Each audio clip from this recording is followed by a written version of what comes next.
What's up, everybody? We are back for our second podcast. This is the R&D podcast, Ryan and Drew.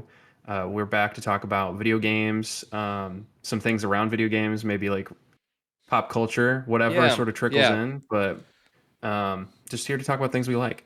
yeah, 100%. Yeah, and I'm Drew. Yeah. And I'm Ryan. All right, so what do we want to get into first? I know you sent a few things ahead of time. Yeah, I mean, I don't know if you want to start by just getting the non-video game thing out of the way, which is it's video game adjacent, but yeah, yeah, Tron. yeah, yeah, You want yeah. to talk about Tron? Yeah, we can Uh, talk about. I haven't seen it yet. But I know you've seen it twice now. So, and you're sporting the yeah. 9 Inch Nails hoodie. So Uh, yeah. Well, I'm wearing this because I went and saw it for the second time today. I the like to second think of time it as today, you doing. saw it twice today. No, I meant the Okay, second time. The okay, second I time see. altogether, but I did it today, and I don't know. Look, I think people were out to get this movie before it hmm even came out. I mean, I understand there's some bad rap around it, and like there's some, um, hesitancy around supporting anything with Jared Leto in it. So hmm totally get that or whatever. But I love Tron. In 2010, when Tron Legacy was coming out and the Daft Punk soundtrack was being released, even before that, when they did there was like a in the late 2000s, they did like a technical test for what Tron Legacy would ultimately look hmm like. And I remember seeing that like dark, sort of almost cyberpunky, but like this dark grid, this new vision of what the grid looks like in Tron, and it was like very iconic to me. And that hmm soundtrack is super iconic. So I was like Yeah. super pumped to hear that they actually were making another Tron movie. Every hmm single Tron movie has been sort of a financial disaster, right? Like I Yeah, don't think they've it's done super well. they're always it's Um, always such a cult classic kind of thing, and that's yeah, not really Disney's bread and butter. They say they're never gonna do it. Well, they don't say never, but it sounds like they're saying it's like, oh, Tron's getting put on ice, and I don't know how much I believe that because I mean it might be another. I can't remember when Tron Legacy came out, but like 10 years yeah. So in I think between the them. original Tron was 1982. Mm-hmm. Tron Legacy was 2010, and so now Mm-hmm. it's 2025, and we're just now getting the third film. Yeah. Well, um, the gap's closing. 1982 to 2010 is 22, 30 years, almost 28 yeah, it's 30. years. It's like 38 years, isn't it? No, Is that it's right? 28 years. 28 years. 20 28 years. years and then down to Yeah, 15, so maybe we'll get another one soon. Um I doubt it. no, I'm glad you really liked the movie. I mean the effects look great. I don't I've seen Tron Legacy. I just don't remember it super well because Yeah, it was probably around 2010 when I saw it. yeah. But I did think like the music was cool. I thought the visuals were very striking. Outside of that one kind of that de-aging thing they were trying to do with that was that Jeff Bridges character? One of the characters they Yeah, tried. no, it's Jeff Um Bridges is because he plays two roles in that movie. yeah. Yeah.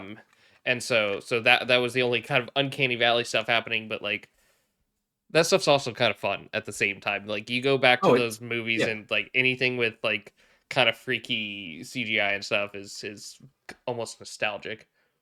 I mean, it still looks incredible. I watched it ahead of this movie. Agree with you, hmm like the uncanny valley effect on Jeff Bridges is crazy, but even for the time, that was like the Yeah, first time they were yeah. I doing mean, that. It was 2010. That's pretty yeah. good. The rest And of it the sort of movie looks works in a great. way though, Yeah. because It. yeah, so because that character that he plays is supposed to be like like a digital copy of himself, so it Oh yeah, works yeah. to some It degree. kind of makes But sense. Yeah.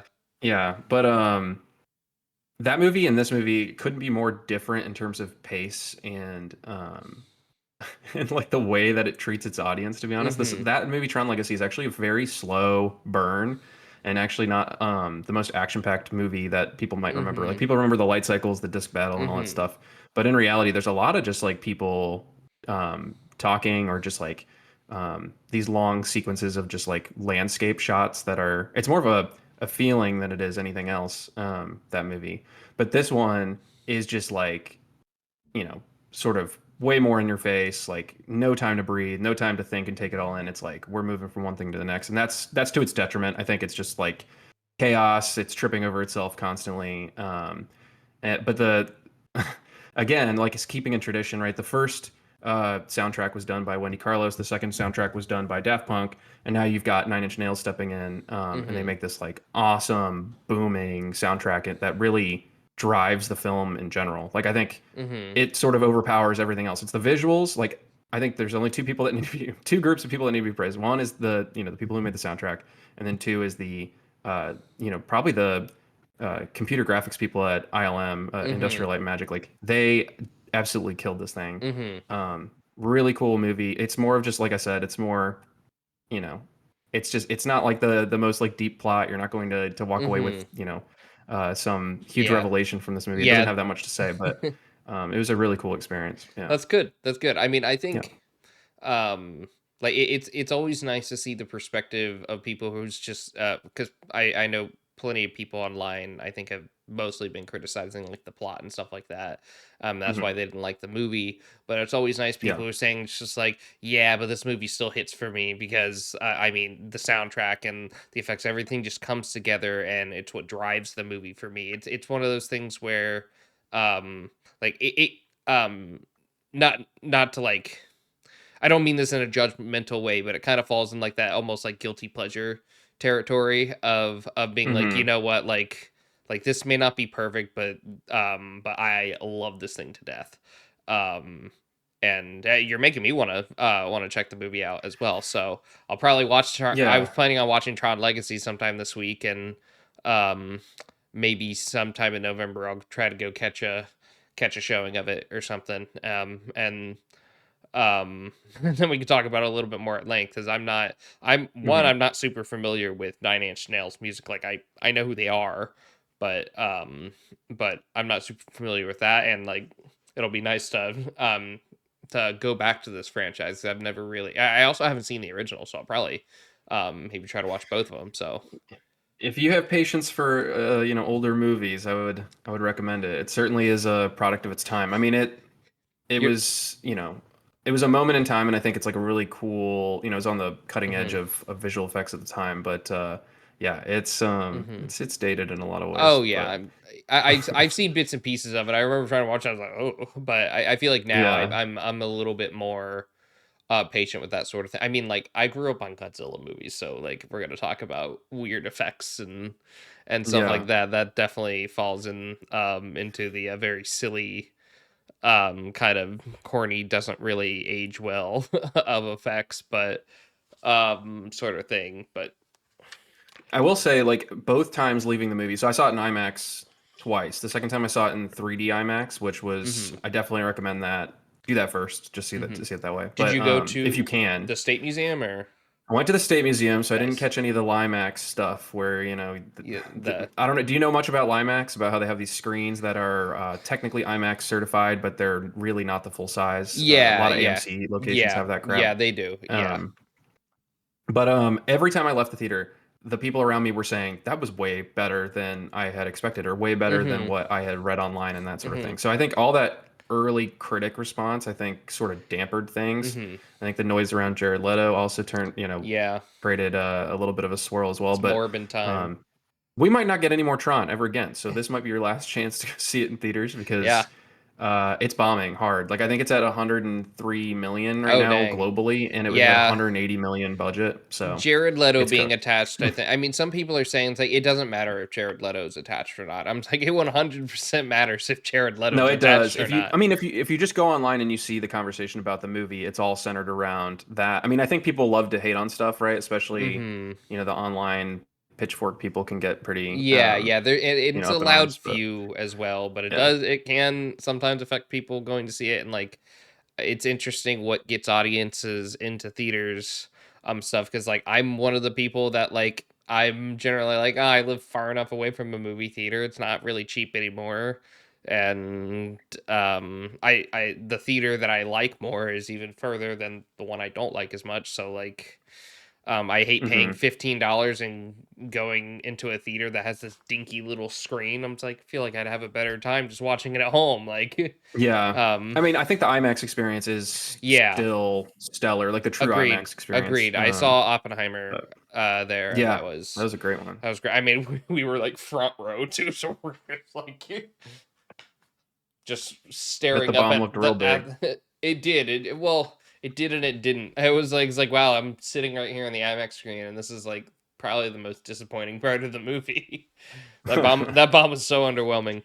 But it was still good. I did the whole Barbenheimer thing that day too. So we did Oh, Oppenheimer at the State nice. Museum, and then we went to Barbie the wasn't in IMAX, was it though? Was no, it? no. Okay, But yeah. funnily enough, we watched both like front row because we got our tickets so late. And like in the opening of Barbie, she's like really tall. So when you're in those front row seats, even in a smaller theater, it's just like, wow, I'm really feeling this shot right here. So It's like that Blade Runner meme. It's like, you look lonely. Have you seen yeah, that? yeah, yeah. With Ana de Armas.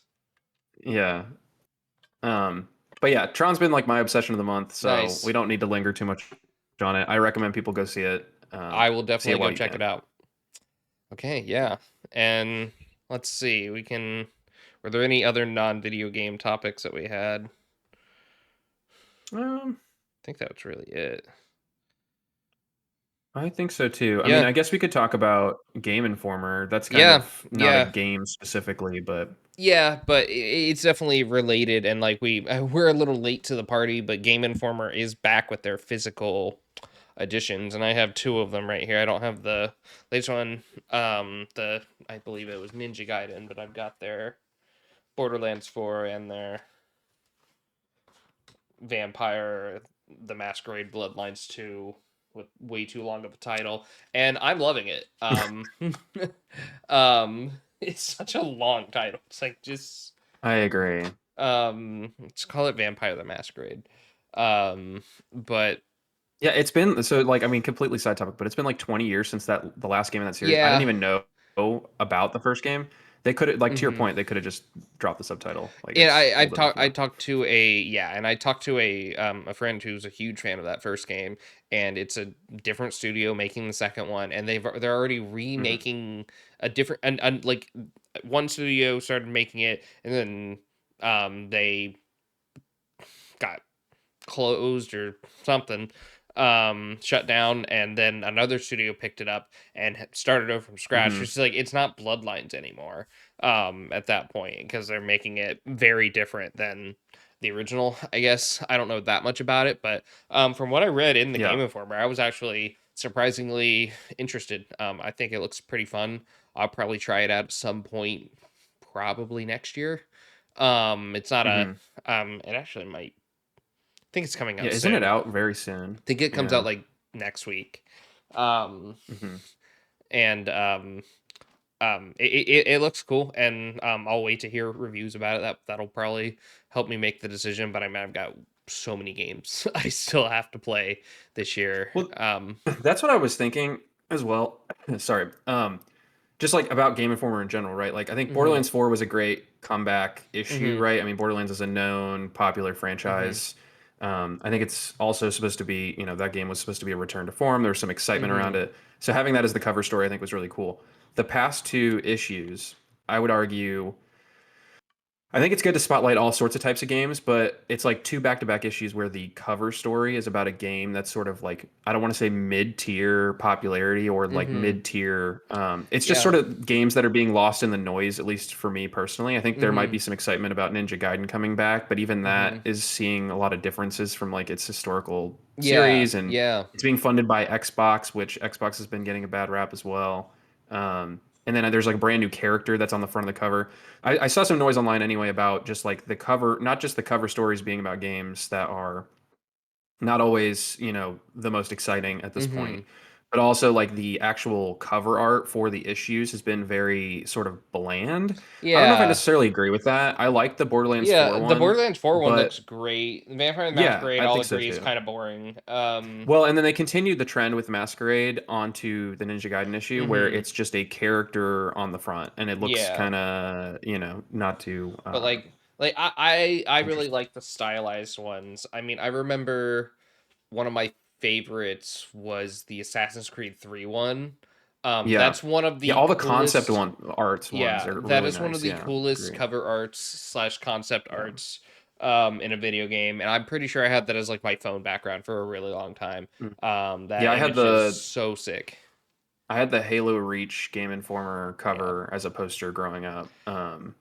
was a really good one too. It was like a stylized, I think it was concept art from Bungie at the time. But yeah, that But is interesting that they're covering the way they're covering, because I was surprised. I was like, oh wow, there's not a Ghost of Yote cover. Like, I mean, that game's pretty big.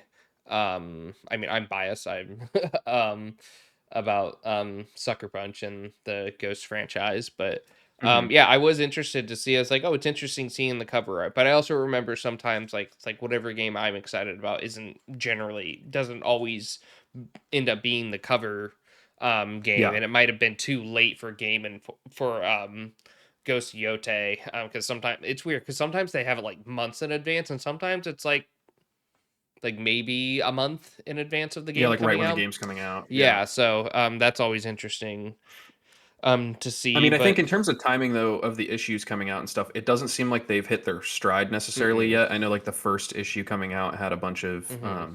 which okay, to be fair, I'm being critical of a group that just sort of thought they had lost their company and then they Yeah, just came one, back and so I know it's going to take some time for them to figure some things out. mm-hmm. But because I wish them the best absolutely. But Yeah, um yeah, like they had a lot of issues with that a lot of issues with that first issue, pun intended. Getting it to the new subscribers. I mm-hmm. think there were people losing it in the Yeah, yeah, mail. There yeah. It were took a while for me to promise get dates that mine. weren't met, that sort of thing. Yeah, and they had a lot of customer support involved. Fortunately, mine showed up. I didn't Mm-hmm. actually have like too bad of an experience. It was a little late, but yeah, like who knows? I don't even know when I was supposed to get that Borderlands issue. I think it was from was it July's issue? Was it I supposed think to it be was July? supposed to be July's issue, and I didn't get it Yeah, until and like it didn't mid even show up August. until it. Yeah, But then the exactly. So it was Masquerade a one little. came like almost immediately after it. So, Yeah, and I was like, damn, how am I supposed to read all this that but fast? yeah, Um, and the Ninja Gaiden one came. I feel like kind of a bit ago. That's the yeah, it's been a few well, because they're weeks. only Yeah, doing 10 a year. They're not doing 12, so it's not one every month necessarily. aren't they still marked by month though, which gets confusing? Like, I think if you look at the spine, it says like, here you have them in front of you. What does the spine of it say? I think it says month and then year, right? No, the spine just says the number. Yeah, okay, then maybe not. They just Um, come whenever. Yeah, End of year, they just whenever they feel whatever. like it, yeah, it's just but I mean, Um, I think the quality feels really good in terms of like the magazine, and I think I don't know, maybe it's just maybe it's just kind of like the um getting some of the bias from like how they're writing and stuff like that, but it feels like a little bit mhm, more passion's being put into it.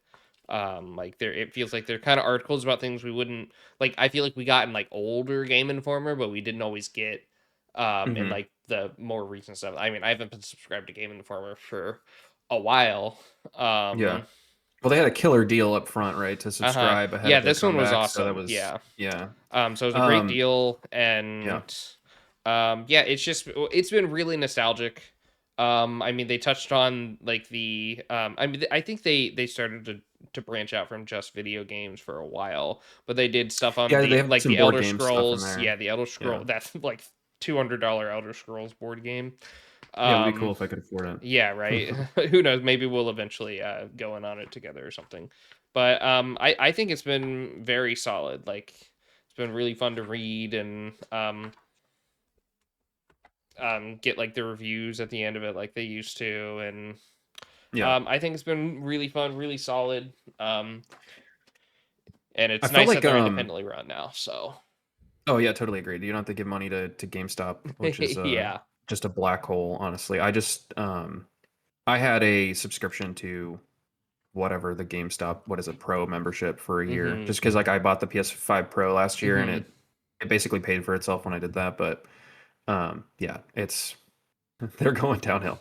And I'm glad that Game Informer like, sort of escaped it to some degree. Mm-hmm. I mean, just But all physical sales. Sorry, go ahead. Go yeah, ahead. I would say like the articles have been mostly really stellar. Mm-hmm. I think there's always been a unique aspect to their reviews. I feel like they don't always align with the popular opinion. Like Yeah.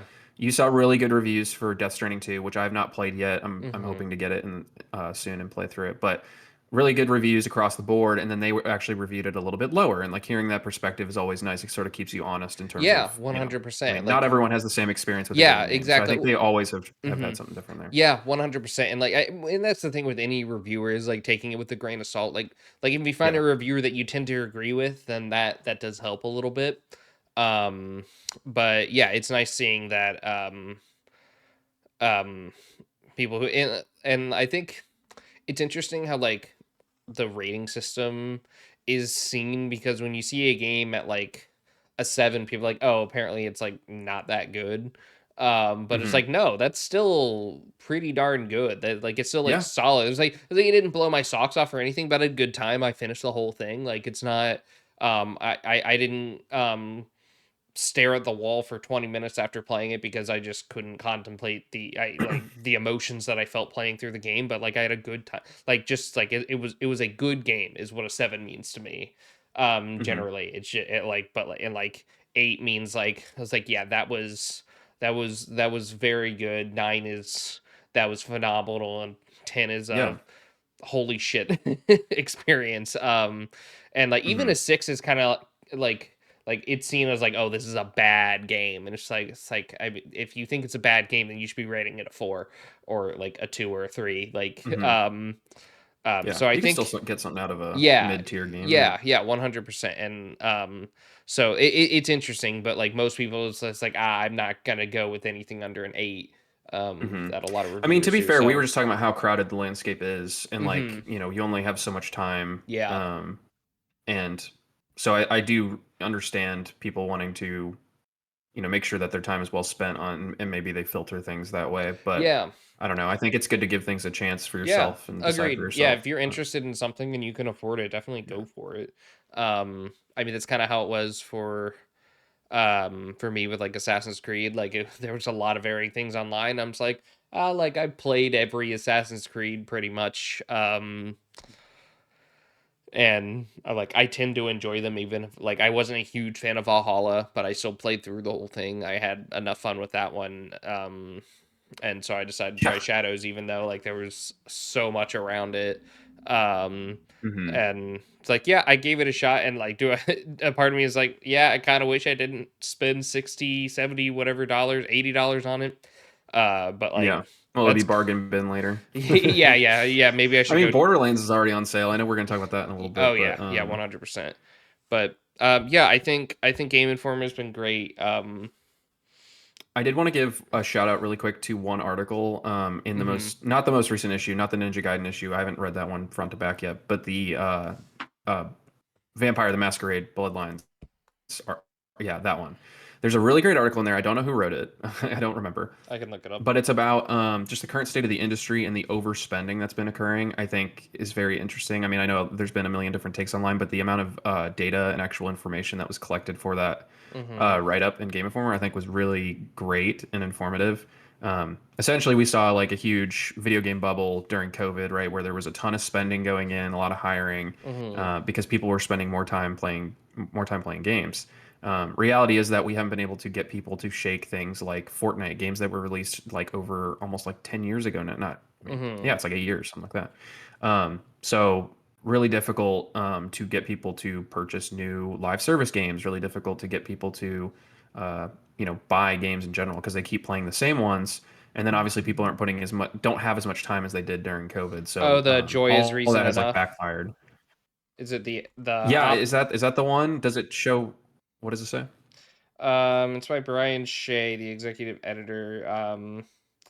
It's talking. I guess it kind of talks about like reasons to play a game, and like, hold on, let me. I think it's at the very back of the Oh, magazine. It's okay. like very far back. Yeah, Look there. yeah. I Because think it's that like the one's. second to last.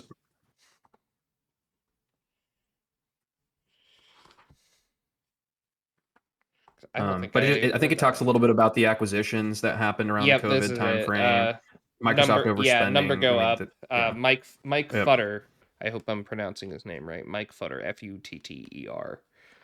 How returning values to shareholders have left game developers behind. I'll definitely have to check that out. Um, yep. Definitely recommend I it. missed that one. I think I was still reading this magazine, and then I kind of forgot that I didn't finish it. But But that's yeah. the kind of detail, right, that you don't, I mean, you go to online articles these days, a lot of them are fueled by, either, I mean, I don't want to like throw everyone under the bus, but like it's pretty generalized information. It's more clickbaity. Maybe it's even being generated by AI. Like I think that's where this is like really great journalism work, Mhm. and that's what you're paying a premium for, right? Is like these Mhm. really detailed findings. So just Mhm. appreciate. I can't. What was the author's name? Appreciate that guy. Mike Futter. Yep, that's a good one. Um, So.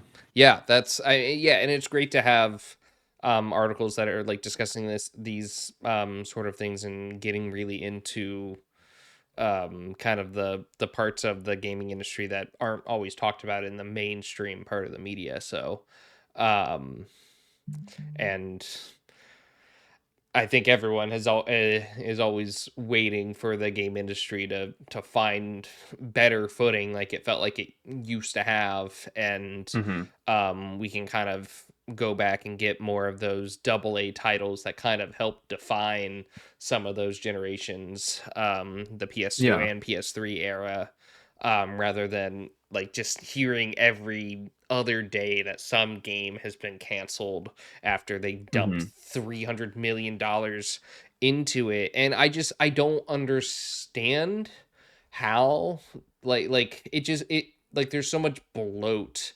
and over Yeah. design and over too many cooks in the kitchen in so many different games. And everyone's just like, I don't understand, they've spent $300 million on this game and it's so buggy. And I was like, well, that's kind of Yeah. why it's so buggy, is because they're trying to do Yeah. all this stuff that like isn't important enough, but they're spending way too much money on it. And like it's like, well, we need these graphics to look this certain way. And I'm just like, yeah, but you can get it there and decide on like what are like. So Ghost of Tsushima and Ghost of Yote both had, I think, somewhere around a $60 million budget, which is a lot of Which is pretty money, reasonable but it's a though very in terms of reasonable thing for a game. AAA And their budgets. Yeah. team isn't 5,000 people working on a Hmm. game. And like look at that game. like it doesn't have like all the little tiny details that you see in some of the like AAA games. Like if you comparing it to, I guess its closest counterpart would be Assassin's Creed Shadows. um there are some like very specific details, like cutting a shoji door. In Assassin's Creed Shadows, you'll get like the clean cuts through the door, but if you do it in like Ghost of Yote or Ghost of Tsushima, the door just kind of like breaks. um Yeah. Generally, but like I'm not Hmm. worried about that. Right. And like the quality of the game, the I have experienced like zero bugs in Ghost of Yote that I can recall, that like that I Hmm. was like, oh wow, like that. I think it may have crashed on me like once. I'm actually not even sure if it did. I might have had to reload it or something for some reason, um, but I've had zero issues with it. It's not buggy. It's been a great experience, and it just shows that it's just like it's okay to have games that shoot for the sky in terms of like of immersion and realism, but like when a studio with Yeah. doing it for like a third of the cost, um and doing it so well, where it's still that game feels incredibly immersive. I mean, the music and everything's on point, the action's on point, everything feels great. And it's but so I think more studios need to look into like, okay, how can we do it like this? Because not every game has to try to be Red Dead Redemption 2 in terms of like Hmm. all of the detail. And what Red Dead Redemption 2 did is Yeah. incredible. It's a I great mean, game. scope creep is certainly a Hmm. thing. I think that's what you're alluding to Yeah, overall. it is. Yeah, thank you. Um, but I think it's not just scope creep, but like, I mean, I know Microsoft in general has almost, it seems like they've forgotten how to release video games in a complete Yeah, state, right? I mean, yeah. the just look at the Halo franchise, which is getting ready to announce a new game this week, which has had its own um, turmoil even now. After having a hard reset of changing from 343 Industries to Halo Studios, they're still seeing people leave and sort of bad experiences being Mhm. reported out of there.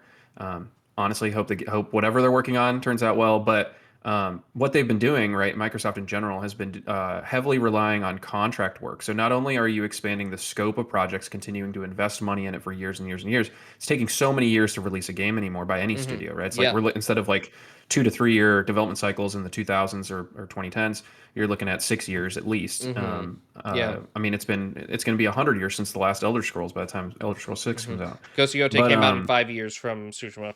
yeah, see that is actually quick in In recent, today's, terms, yeah, in yeah, today's standards. yeah, that would have been a But long time in like the PS3 era. yeah, yeah. But that's the thing is like it's not just scope creep, right? Like the project keeps getting bigger and bigger. Mm-hmm. There's all these service requirements, how, what's your post-launch support plan, all these different things. Yeah. But then also you are constantly showing people the door by relying on contract work. These are people that have term limited rotations at these studios to work on Mm-hmm. projects, and they're not able to see the project through to completion. And so what Mm-hmm. you've got is like, every couple of years while a project is still in development, you've got new people coming in that Mm-hmm. don't know the tools. Yep. And that's why you're seeing such a reliance these days on Unreal Engine, which has its Mm-hmm. own issues, right? Yep. So and I mean, if we want to get into talking about either Yotei or Borderlands next, because I think Yeah, we kind of have moved on from Game Informer. yeah, we did. But the Unreal Engine is an actual issue thing. Mm-hmm. Like it's a Yeah, it thing, especially is. for, I mean, if you imagine most players are playing on PlayStation 5 or PC, and people are, experiencing the heaviness or the heft that is Unreal Engine. But like these studios have to rely on it because it's the most, everyone knows it in the industry, right? Like you go to Mm-hmm. any studio, you can bounce around studios and you still know the tools, you know Mm-hmm. how to develop. But in reality, like that engine is so taxing and so heavy that you get really poor performance. I mean, the PS5 Pro to me has been ultimately a disappointing experience, Agreed. a disappointing experiment. I don't think it was worth the cost of upgrading when I did last year. I mean, I think Sony games that run on their own proprietary engines have turned out great. They Mm-hmm. do take advantage of those enhancements and so on. But if you look at most games coming out today, are that most of them are running on the Unreal Engine, and one Mm-hmm. of those is Borderlands 4. To me, I know that you have your own issues with Borderlands 4, but the Yeah. performance there is egregious to me. Yeah. Like Oh, it's it's insane that they even rough. released it in the state that it is. Yeah. I can't play for more than 30 minutes without the frame rate taking complete shit, Mm-hmm. and it's gotten to the point where, I mean, I don't know if you saw a couple weeks ago, but they actually canceled the Switch 2 version because they knew it couldn't run. Like Mm-hmm. the current state of the existing releases for PC, PS5, Xbox, whatever, have not been up to par in terms of Mm-hmm. performance, and they're supposed to be focusing on that, and have basically canceled the launch for the Switch 2 version indefinitely. Um, but yeah, just like crazy stuff. I mean, I think it all goes back to like, yeah, sure, it might be easier for you to bring in talent and like, cheaply develop using Unreal Engine, Mm-hmm. but what is the end experience that you're delivering? Is it going to Yeah. be, is it going to be what you want? Yeah, and not creating those long-term teams that learn how to work together and learn their own kind of tricks and think, because Yeah. like Unreal is part of the problem, but I also think that like eventually when you're on a team long enough, you learn how to work on an engine and you learn what Hmm. what the best workflow is with your whole team. Yeah. And like it's all of these combination of things combined. It's the scope creep, and that includes like you said, all the contract hire stuff. That includes making the teams bigger and bigger and bigger.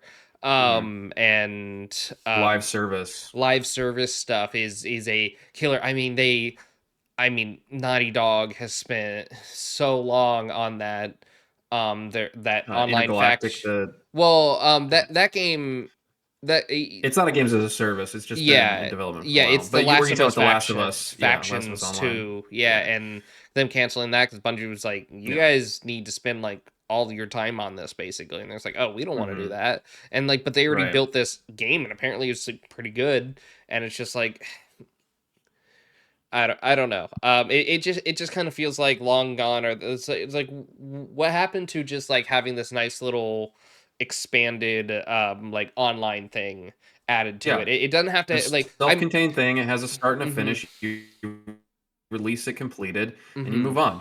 I mean, it's the same thing with all these games are released, especially Mm-hmm. online games. They're released like half baked, and then they develop them as they go. Um, I mean, I know they basically see the Fortnite experience or what they were able to create Yeah. there, and they use Mm-hmm. that as a baseline. Like Fortnite came out. It was a piece of crap. It was actually like a survival shooter that Yeah. was not very good from the people who made Gears of War. Hmm. And then they shoehorned in a battle royale mode that was super bare bones. Weren't even like, I don't know if people remember, but there weren't even like splashes when you interacted with water. Yeah. Things were It so was basic. perfect Um, timing Yes, for it. yeah, and Uh, it blew up. It blew up because they continued to develop it. They continued to improve it. They gained an audience, had really great like partnerships and things. And so everyone looks at that and they're like, I can release a game half baked.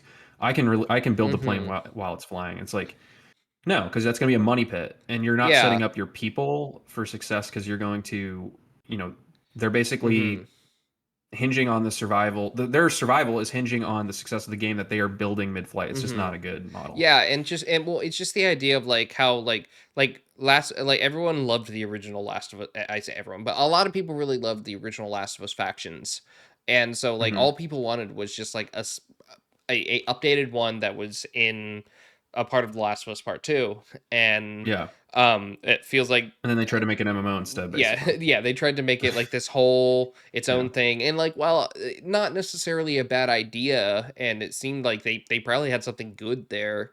It's just one of Hmm. those things like you could have just, I don't know, either possibly found another studio to handle it. I don't know if PlayStation wanted to deal with the Yeah. cost that it would take with their Concord disaster.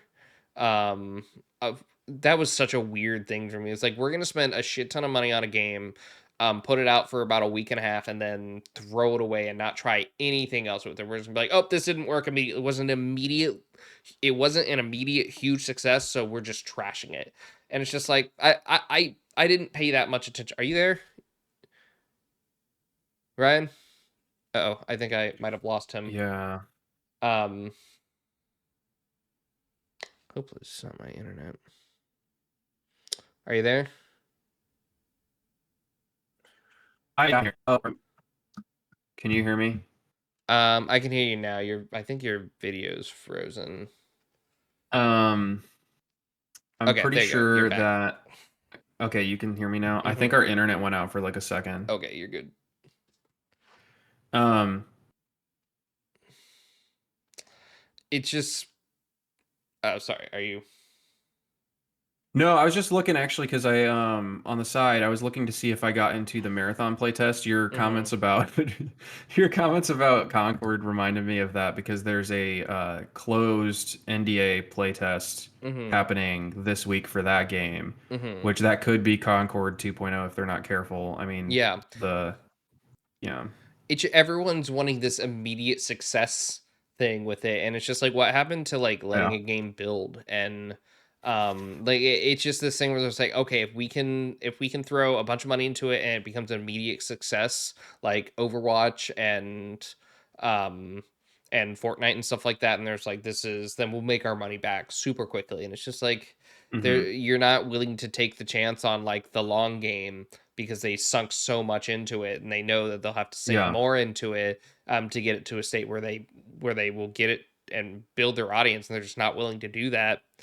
And I just think it's a huge shame because I think yeah, they could have just added a small factions mode to The Last of Us Part 2, called it a day, and I think people would be happy. They'd be getting a lot of people playing it. I don't know. They could throw some skins in there that people can buy if they want, or like just pay like $15 for it, $20 for it. Like it's just DLC. yeah, Like it's fine. Like it used to be free on older games, but that's just not the industry anymore. I get they yeah, if they're gonna keep some servers up, you gotta make some money off of it. So yeah, yeah. Like and like but like I mean it's funny because like Ghost of Tsushima is getting their online mode, or Ghost of Yota is getting their online mode again. And I think it's See, I don't know free. why are they investing in that? Do people play that? Because like the first game, I had no interest I in played a little going bit of back it. It and doing it. was it was it was Yeah. it was good. I enjoyed it. I It didn't reminds have me as of when much. Assassin's Creed tried to do a multiplayer Yeah, mode, and I'm just like, I this tried that too. feels It just tacked didn't. on. Yeah, it didn't need it. It wasn't terrible. But Yeah. it was fine. Like and like Uncharted had it as well, and I'm just like, I mean, Dude, yeah, that was during the time when like they made Mass Effect 3 have a multiplayer mode, which was the most confounding thing. it was just Like, on everything. So we don't necessarily need that, but like the ones that did it and that people enjoyed, I don't know. Like I mean, I yeah. guess enough people really liked the Legends thing that they're bringing it back for Yote. That's fair. I may Yeah, give it if a people look, played it. I'm sure they've and got the stuff. data to Yeah, show that yeah, they needed to invest exactly. in it. Well, So do you want to talk about Yote in general then? Do you yeah, want to yeah, pivot to that and we your can pivot first to. impressions? Yeah. I love this game. I think it's phenomenal. I think they've No done. spoilers. Yeah, no spoilers. I will not spoil anything. It's actually kind of easy not to. And like there's like one or two things that I kind of have some issues with, but overall, I've had a great time. I think they've done a really good job expanding the gameplay system and the gameplay loop from Ghost of Tsushima. Um, this game is both harder and like gives you a little bit more of a crutch at the same time. I'm playing on the lethal difficulty again, and in that sense of like getting good at things, because enemies will attack you in like flurries of Is that the attacks. highest difficulty? Yeah, yeah, lethal is the highest Okay. difficulty, and you don't. And this one, it's a little tougher. They're a little bit more spongy. It's not like horrible. It's not like it's taken like 30 hits to kill him. It's like maybe 5 for most people. Unless you're in a duel, then that takes a little bit more. But it's tougher in that way, but and this isn't a spoiler because it was in their advertisement, but you get a wolf. It's not with you all the Dude, what the time. hell? I'm just kidding. It isn't a spoiler because it's 100% what they've Yeah. shown, but No, I sometimes saw the it. wolf will show up and help you when you get downed. And Mhm. so in that sense, and you can turn that off if you're really just like, oh, I don't want that crutch. I need that crutch because I get my butt kicked in this game. It has been, but I'm also really in like, I say I'm enjoying getting my butt kicked, but not at the time when I'm getting my butt kicked, I get really frustrated. But Mhm. I think it's been phenomenal. I think the game is gorgeous. I think the open world has been really, really cool, really fun to do. It really encourages exploration. Um, some people really like the spyglass part where you pull out the spyglass and you can look around. I'm finding trouble not using the map uh, um, as much, and you can use the map all you want, and I still use the map quite a bit, about as much as I did in Ghost of Tsushima, and they kind of want you to use the spyglass and use that to guide you to destinations. But at a certain point, I'm at a really nice vantage point, so I'll like unlock all the things from the spyglass of where to go. But I wish there was So, something in the HUD of the spyglass that would yeah. allow me to know if I've done something at a certain place, because sometimes I hover over things like, did I go to that? And I don't want to then just run over there and realize I did it. I could, because then I end up opening the map, see if I've done it, and then I see another thing on the map that I haven't done. I'm just like, okay, I'll just select that and go. So I do wish, if they really wanted you to not have to use the map as much, I do wish they would have something with the spyglass that allowed you to see that you've been to a Tell me about place. tell me about the spyglass bit. So is that so you played like Breath of the Wild. Is it like Yeah, that where it's you kind of can like like that. point at things and then mark a spot? Yeah, but you can only track one thing at a time. You can't like mark. You can't like. There's not going to be like a big beam of light on each location, because you have you when you use the spyglass. I'm like pantomiming it. When you use the spyglass, um and you hover over an area, it'll then it'll like take a second and do a little um animation with it, and like unlock that thing on your map, and you can then choose to track it at that time, or you can do it later on your map, but it'll be on your map and you'll know. It'll tell you what it's like. It's a hot spring, it's an altar of reflection, it's a shrine, it's an outpost, kind of thing, enemy camp. And But once you've hovered over it once, it's on your map. But after that, like, you can hover over the same thing and it won't give you any new information on it. It'll tell you, yeah, this is that one den. And if you don't have a great memory, like me, then Mhm. it's hard to remember. It's like, I don't remember the name of the fox den that I went to. I didn't pay attention to that when I went to that fox den, so I have to go to the map to see if it's faded out on the map, or Yeah, that's what I did all the time in the first games. yeah, and then and so Wait, and so how are sorry, did you say how they are driving you towards the spyglass versus the map? Like what are they using to incentivize you to do that instead? I think they're just trying to make it feel a little bit more like where you're not in menus as much. Yeah. So it's just like use It's the more of a, I mean spy. that's great because that feels Yeah, more like organic it exploration. I does. think that's So cool. I wish they would have Yeah. done a little bit more off of it and made it a little bit more user friendly. Because like if I really wanted to, I could just not use the map and use the spyglass and just try to remember where places are and like what they are. And that would be an interesting experience. But at the same time, like I don't want to waste a bunch of my time running around doing nothing. If I had all the time in the world to play the game, maybe I would have enjoy that a bit more. But for me, the incentive of the spyglass, like it's nice to like unlock a bunch of places to see where things are and have that unlocked on the map that way, because the fog, it doesn't work like the fog of war anymore. Like you don't clearing the fog of war is not really that important.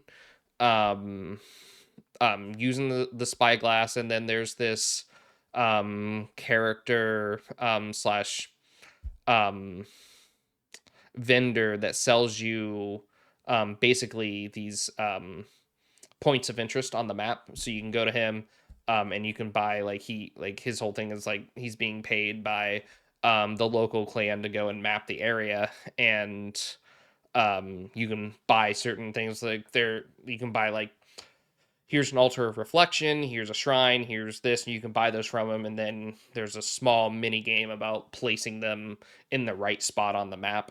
Um, and then Oh, you can go interesting. and find that. I mean, you can go find it in the world organically if you want, but some of them are a little bit hidden Yeah, or away. you can pay for tips basically, yeah. Yeah, basically, you can kind of pay, and it's not all of them. He gives you a little at a time, and you'll Mhm. discover more as you go throughout the world. And you can kind of look at the fog of war and be like, okay, I haven't been in this area.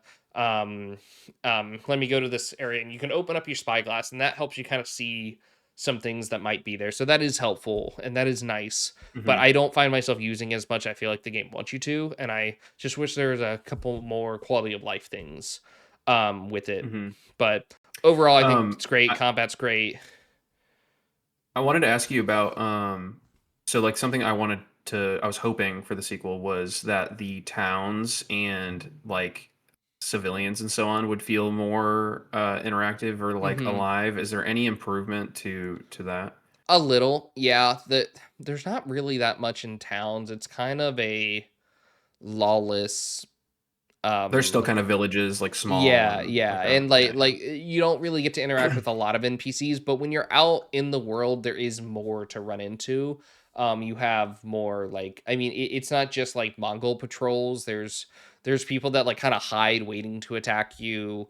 In some ways, especially as you progress through the game, it gets more and more, and there's more enemies patrolling and stuff like that. You can run into merchants out in the wild. I wish the camping thing had a little bit more to it. Like it restores your spirit, or what it was called in Tsushima was your resolve. And sometimes vendors will come to your camp, and or like different people will come to your camp and give you some information, or you can like Yeah, we talked about the that I think armor in our guy will come last in. Yeah, thing. yeah. Yeah, So and it seemed really cool. that's cool. And it is kind of cool. It's it's a fun detail, but it's not like the game changing thing that it felt like the state of play made it seem like it was going to be, and that it was going to be way Mm, more important than it is. And it's nice to I be able figured. to get your spirit back, and like Yeah. when you cook food, you get a small buff for a day in the game. And it's random. I wish there was more of a system for like actually planning your cooking, and like you can actually like make certain buffs. But it's fine. You can play your shamisen, and when you play your shamisen, for some people you get a little bit of extra dialogue. But it does feel like the world feels a little bit more lived in. There's some organic small like kind of little side tales, side quests to do as you just roam throughout the world, and it's kind of fun stumbling into those. um so I do think there is an improvement there. um and you're really fast on the horse. The horse is super fast. Yeah, I Um, heard something about that they may have increased the they speed. did. It's really nice because I've been really trying to fast travel as little as possible, and I think that helps the game experience a lot. Um, it helps the world feel a little bit more lived in, and like there are occasions where like things are so far away that you have to like when you get into the regions sort of at the midpoint of the game, then you're pretty far away from the homestead, and the homestead is where you upgrade your weapons. There isn't like a vendor to upgrade your weapons, so I thought I was like, I feel like it would be nice to do that, but it kind of has to do with some of the story stuff, so it's fine. So that's the only place I'll really fast travel to because I don't want to Hmm. spend 20 minutes, 15 minutes maybe, running all the way back to the homestead just to run all the way back and continue doing all the quests and stuff. So that's where I'll fast travel, but the horse Yeah. being faster does make it feel a little bit nicer to not have to rely on fast traveling as much. The only other kind of slight criticism I have would be the linear story is nice in some ways, and in others, I think I would have preferred they just did linear. I think one So of the it's things, non-linear, right? You yeah, can it's go non-linear. anywhere. You Yeah, can you can do go like any of the like villains in order, in any there order. Yeah. it does pigeonhole you to like two or three options after you kind of get out of like the main tutorial area. You have the option to go to really two different locations, kind of three, but it really tries to push you towards two of them, so it's not like it's not as much as like, I mean, Assassin's Creed Shadows also kind of pigeonholes you in terms of like the level gating stuff. Don't get me Hmm. started on that. But um So I mean, but overall though, like it looks like people are enjoying this one. Maybe mhm. I mean it got even higher scores than Tsushima did. I think they So we're improved on a like lot at of an things from 86 Tsushima. on Metacritic. And I Yeah. think them trying the nonlinear thing is fine. Like they did it pretty darn well for it being nonlinear. I'm just not always a fan of the I mean, nonlinear. do you feel like it's a step up though? Or I mean, I understand it's hard to compare an Gameplay original wise, idea to. yes.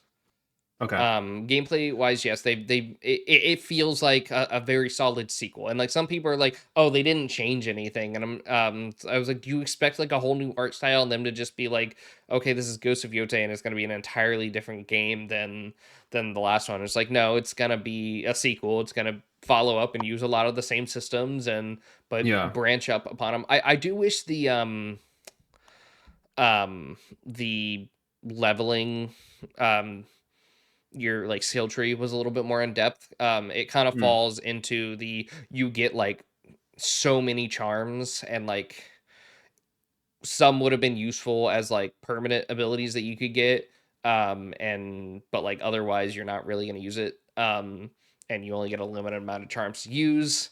So I do wish there was a little bit more in the skill tree. And I think Tsushima had a decent balance of that. And I kind of missed some of the balance from Tsushima's lethal mode. But overall, I think this game is a step up. I do miss Jin still. I like the story and how much more it feels like you get to know the characters. And maybe as I get further in the game, characters will recur more once you get into the Hmm. area of the game that's blocked off from the current nonlinear section. Because there are areas of the game that are just unavailable right now. So I'm sure it'll come more together towards the end of it. But I do kind of Hmm. miss the progression of all these characters and showing up more often like they did in Tsushima. Hmm.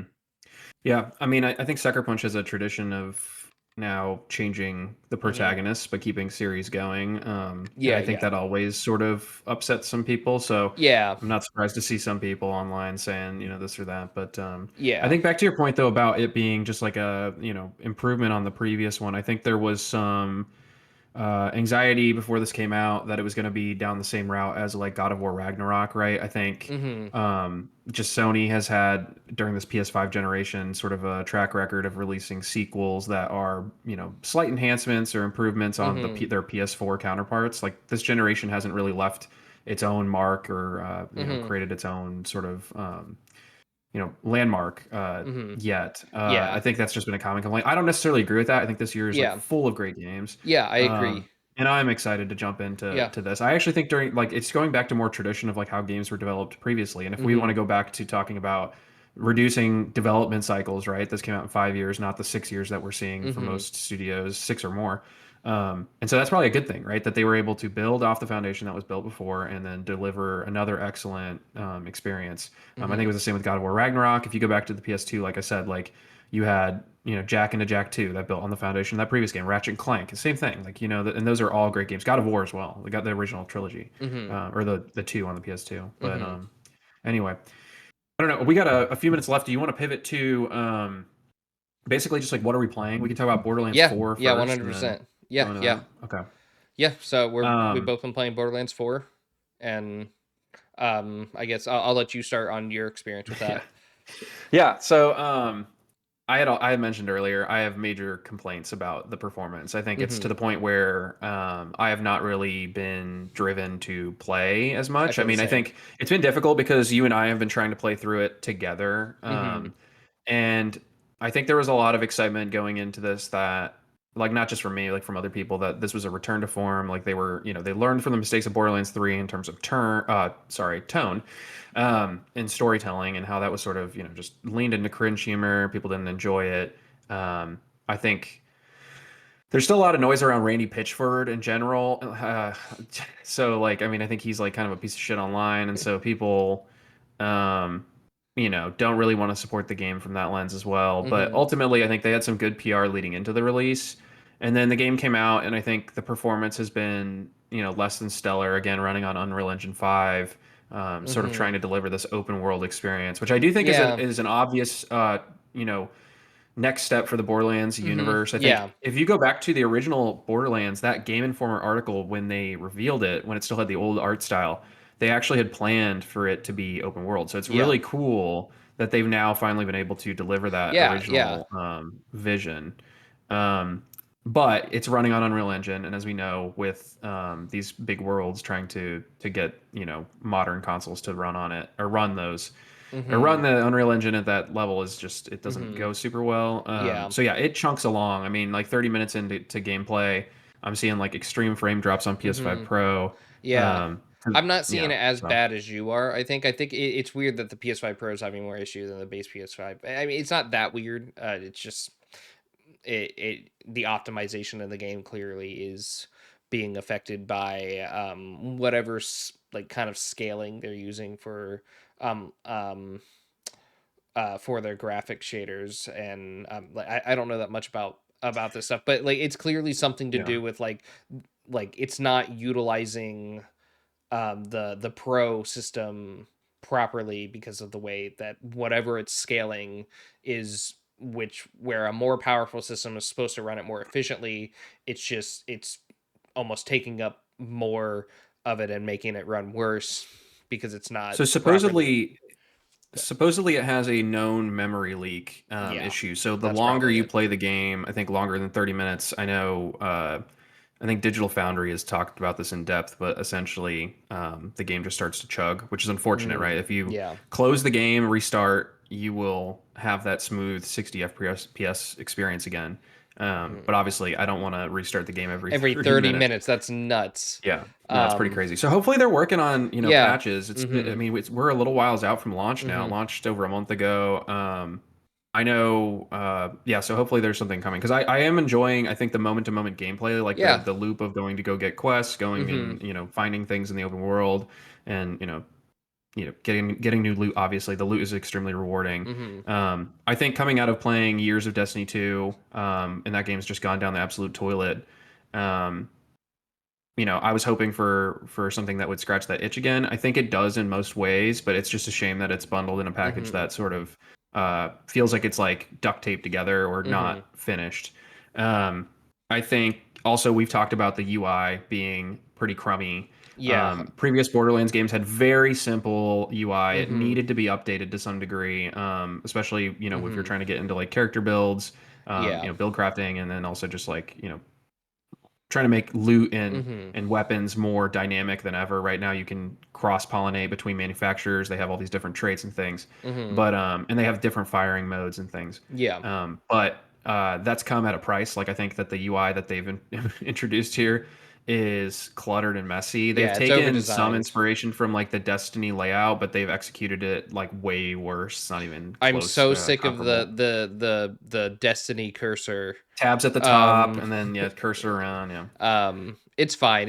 So many games are yeah. doing it. It's kind of one of those things you just get used to it. But and like once you get used to the menu, it's fine. I still make mistakes going back into it, and it takes me a little longer in the menu. So I do wish that they would have figured out a way around that. But overall, I agree with you. I think the minute to minute gameplay is pretty solid, especially towards the end of our last playthrough. Was starting to click a lot more for me because I think one I don't think I'm like super patient about looter shooters.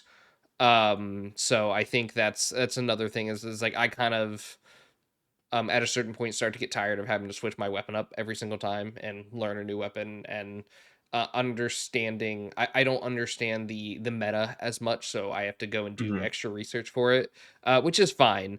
But I think it's just like it's like, oh, Borderlands isn't one of those games where I feel super willing to want to go and like research the meta. And I did because like we're playing in the harder difficulty, so I kind of had to understand Hmm. the character I was playing more. And it's interesting, but at the same time, like when you have like these all these skill trees and stuff like that, like you give people a lot of options, but at a certain point, it's like most of the options I'm just gonna pick off the fly are not gonna help me at Yeah. all. Well, Um, it doesn't help that that's I mean, this has been the issue with Borderlands since the beginning is like, oh, plus 1.5% to accuracy, like yeah. tiny little differences that Mm-hmm. like I mean, sure, eventually it might leave an impact, but those individual skill points don't feel like Mm-hmm. meaningful. Yeah. So Um, I think they did a little bit better with this one. They feel a little bit more impactful here, but it's still like I still have to go and look up. It's like what's a good build for Amon, um, mhm, or Amon. I don't know how to pronounce it. yeah. But I think overall like the tone has been better. I think the story has been decent. I've never paid too much attention to the story in Well, Borderlands, but that's the thing though that I was gonna say is like I think you can make the argument that yeah, they've you know bowed out of doing sort of the cringe humor that they did in mm-hmm. Borderlands 3, but now it's so it's like so it's almost non-existent, right? Like I'm Yeah, not really like tuned into who's who. yeah, I think some of the characters are sort of like very safe. they're like cartoonishly good guys like a Disney Mm-hmm. movie, like a modern Disney writing or Marvel, and I'm just Mm-hmm. kind of like disinterested in that as well. It's Yeah, just like it's not. extremely inoffensive type stuff Yeah, going on. it doesn't have that sort of like, um, It doesn't have the edge that the original yeah, the Borderlands edge. did. I think the original Borderlands 1 had this sort of dark gritty humor. Mm-hmm. Like I'm thinking of like a character like TK Baha was Yeah, funny, Dr. Zed also funny. but it Um had this kind of darkness to it, and it just doesn't yeah, have yeah, that and as now it's just much. kind of like, you know, Yeah, it's I very don't know. safe. Everyone's sort of like yeah, everything's very like sanitized I think in the sense Mm-hmm. that they just all are like they feel like animated movie characters and Mm-hmm. it's But sort yeah, of child it's weird. It's weird for an M-rated game that it feels like yeah. sort of like child level writing, but It's interesting, and I think it's a good game if like if you like the co-op experience and you and your friends have great memories of jumping into the older Borderlands games and just running around and yeah. doing quests and fighting people. I think you're gonna have a good time. Um, Yep. and I think we did while we were playing it. And I'm sure we'll try to jump into it more later. But I think it did enough, right? But yeah, there's still issues that need to be worked out, Including um, Randy Pitchford. including Randy Pitchford. That guy needs to just stop talking. Stay off the internet, Just lay say, low. it's so interesting how it's just like I can understand you worked really hard on something and like Yeah. you don't want to hear everyone like complaining about your game, but at the same time like learn to look through that noise and look for the actual like criticisms that are happening and like talk about it's like, Yeah. hey, we hear you, like we're working on it. That's all he really had to Mhm. say. Instead of Yep. just like, he's like, you people are so ungrateful. And it's just like, Yeah, okay. basically, yeah.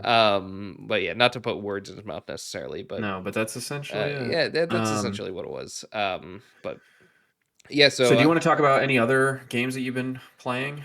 um I kind of am playing Oblivion remastered a little bit, but Nice. and that's been great. I mean, I know there's criticisms on like these kind of remaster things, but this one was done with some labor of love. And like, can you go and just play the old Oblivion with a bunch of mods? Sure, you can. But I've been enjoying this one. I think it's been a lot of fun. The quality of life stuff they've added has been good, and it still feels like the old Oblivion. So, and I don't know, for some diehards that might be a little bit different, but I'm not one of them. So I've been enjoying that, and obviously Ghost Yote. That's kind of it. Otherwise, I'm working on some other projects and stuff. So I don't have as I say I don't have that much time. I put 50 hours into Ghost Yote, so and that came out like 2 weeks ago. So um, Yeah, that's pretty good dent. yeah, yeah, and it's funny because I don't think I'm even halfway through the story. So I put that much time into it, and I'm sure it'll ramp up because I've done a lot of the side content, and like I have almost all of that done. So I think I'm wondering how much more of the story I actually have left, but we'll see. Yeah, I'm excited to get to that hmm when I do. I haven't bought it yet. I just have had so many other games Oh to yeah, get I get through. it. And like, and that was the other thing. Is like there's so many. I still need to play Hades 2. That's probably next on my list. Yeah, that's Getting a that. potential game of the year contender from what I've Yeah, seen. yeah. I've I've not played heard it though, great but things. I mean, Hades 1 is one of my favorite games of all time. mhm. And I'm very excited to jump into this one. It's just, well, one, like, a part of me's really, I'm trying to decide what system to get it on because I got Hades 1 on the Nintendo Switch, and while I could get Hades 2 on the Nintendo Switch, I think I've heard that like Switch 2 and probably being able to play it on like the Steam Deck has been great. And I really like that game's Yeah. perfect for portability. And while I could just get it on the Nintendo Switch 1, start playing it and see how I feel, I don't want that one game to be the reason I get a Switch 2, although Pokemon did just Yeah. come out. So um Yeah. Yeah. another game I do want to play, but I can also get that on the Switch 1 too. Um Mhm. I so don't know if you want to though. yeah, I I've well, I've been seeing clips of have you? Pokemon ZA run on the original Switch, and it's rough. I've been Okay. so the games that I've been playing through recently. I did get Pokemon Legends ZA this week. Mhm. So far, it's been a really fun experience. There's a really great sort of gameplay loop where during the daytime you go and do side quests, you go and catch Pokemon like you do in the last Legends game. And obviously, it takes place in this like Paris replica Mhm. or the Pokemon equivalent of Paris, Mhm. and sort of the Yeah, secular city. it's the same city as like XY, right? Yep, yep. Yeah, and then at nighttime, after you've sort of spent the day doing those things, there's a tournament that goes on every night, and you have to go and earn enough points battling, opposing trainers. Mhm. And then once you get enough points, you go and face this rank up um, opponent. So there's like a rank opponent for every letter of the alphabet. I think there's a few that they skip, but like you start at letter Z and you got to go all the way to A. A rank as a trainer, and so it's fun. It's a That's why cool it's loop. called ZA. I was And like, why is yeah, it yeah, called that? yeah, Um, yeah. Although there's a bunch of letters, I don't know why there's a bunch of like Z, all these acronyms. I don't know what any of them are, but okay. yeah, How's the but yeah. real-time battling system? I like it a lot so far. Actually, it keeps things moving really nicely. Like I think the problem with like it's funny because this game still has a really slow tutorial where you have to like hit through a bunch of text boxes and people explain stuff to you that you've been doing for 30 years playing Pokemon. But once you get through that, like the actual moment-to-moment gameplay is way faster. Like you were going from one battle to another without those transition screens. I think it's an overall improvement. I do think that there needs to be a little bit more complexity added to battles. I think that's been an issue for Pokemon for a while now. You get four moves and that's like it. So yeah, hopefully they can. I think that this is a step in the right direction though in terms of Mhm. modernizing it, changing up Yeah. the formula. Yeah, I've heard Um, good so things. I saw some clips there. They have like actual cutscenes and the characters are like moving their mouths and look like they're talking. And then they've needed to add voice acting for some just time. you did the Scarlet and Violet whole had the same you crap. did like all of the hardest part of that job. Yeah. And then you could just like who like no one gives like we've been watching anime for a long time, Hmm. and it doesn't have to sync up perfectly. I mean, I watch dub, No. so it really Yeah. doesn't bother me most of the time when I'm watching anime. So it's just like, oh my god, just throw some voice Yeah. acting in, for the love of, like, It's pretty they're doing the whole perplexing. like, and Yeah. like it's so weird seeing them like Well, it's not even actually, just that they're yeah, it's not even just that they're animating. There are like sounds from them animating, like their clothes whooshing or their footsteps making clacking but their noises, mouths or are doing it's nothing, and it's just yeah, like that's right. It's very weird. it was like Um, it will take them not that long to add. I don't think it'll add to their production time that much, if at all. yeah. And I just think it's I will really funny. say Yeah, I will say overall, I think it's a step up from Violet and Scarlet, Hmm. but I mean, it still looks I mean, like, shit. It runs well. Supposedly on Switch 1, it does not. They sent out review copies for Switch 2, but not Switch 1, which makes sense. yeah. But it's been overall a really smooth So experience on that's good Switch to 2, and know. I definitely recommend picking it up for Switch 2. Okay. And then the other thing that I've been playing through is all of the Resident Evil games. Hmm. So I played through, 7, Village. Um, I played the 2 remake in the past, some of the other ones, but I hadn't really played through them in order. And the series has like more than like 20 games if you play all of Yeah, them. But there's a lot. um, I've been sort of blowing through the original like the series in order, like one, two, three. 2 is still my favorite. Hmm. I think it's just really great, self-contained, focused story. And I think like they spent I think like after that's why you've seen so many games in the series take place around that same Hmm. Raccoon City scenario, like around the Hmm. police station, because it was such an Hmm. iconic And everyone loves Leon, location. and yeah. Yeah, yeah, everyone loves Leon. I'm going as Leon for Halloween. I'm doing the Nice. whole Nice. yeah, I'm doing the police station outfit. So hopefully I'm not on a watch list from all the stuff that I ordered from Amazon this week, because it looks I like I'm doubt, I doubt planning it. a heist or something. Um, but yeah, no, I think I played Resident Evil 1 remake. My opinion on that is that it's a pretty inaccessible game. I think it's very difficult to. Every door you open has a loading screen. I did play the Hmm. HD version on PS4, but yeah, there's a loading screen, and then there's so many different doors in the mansion that you explore that I don't Hmm. know how you would ever possibly beat the game in a reasonable amount of time without a guide. So I did Hmm. have to sort of adhere to a guide pretty closely, Hmm. and I'm also an idiot, so that could have something to do with it. And then Resident Evil 2, the remake, it's so good. I mean, it's like a Hmm. 9, 10 game for me. It's one of my Yeah, favorite horror that's games. what I've heard for Um, 2 and yeah, 4. and then 3 remake was a bit of a letdown. I think that's like a general opinion. I mean, I was able Hmm. to beat it in I think 4.5 hours, which is like Oh, insane wow. for a full game. Yeah, Yeah, but that's it's built crazy. off of the foundation that 2 remake had.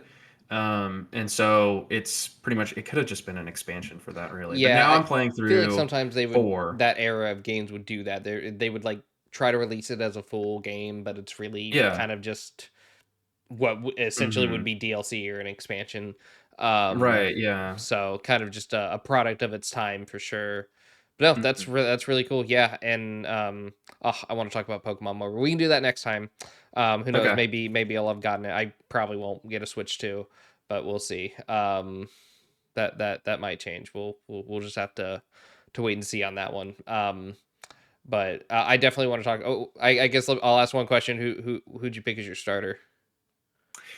So I actually ordered the game straight from the Pokemon Center Mm-hmm. online. So it was free shipping, and it came with a free plush of one of the starters. So I picked Chikorita because that was the one The that I plush that got in came the in, mail. nice, nice. Yep. I My choice would generally be between Chikorita or Totodile, but Totodile is one of my favorites, so I'm probably gonna go with Totodile when Nice. I That's a get the good pick game. too. So Yeah. awesome, awesome. I think Cool. this has been great. I think we're probably gonna wrap it up here, but thank you all so much for joining us. Don't forget to like and subscribe, and we'll hope to see you next time. It was a little bit of gap in between the previous one and this one, but hopefully we'll shrink that down. I don't know how often we want to do this, but we'll figure that out. Maybe every 2 weeks or so. I'm thinking, or maybe once a month. We'll figure that out. But thank you so That much sounds for good. joining, and it's been great talking to you. Love doing this, and um, Likewise. hope to talk with you again soon. And we'll see you guys next time. Sounds good. See y'all. See ya.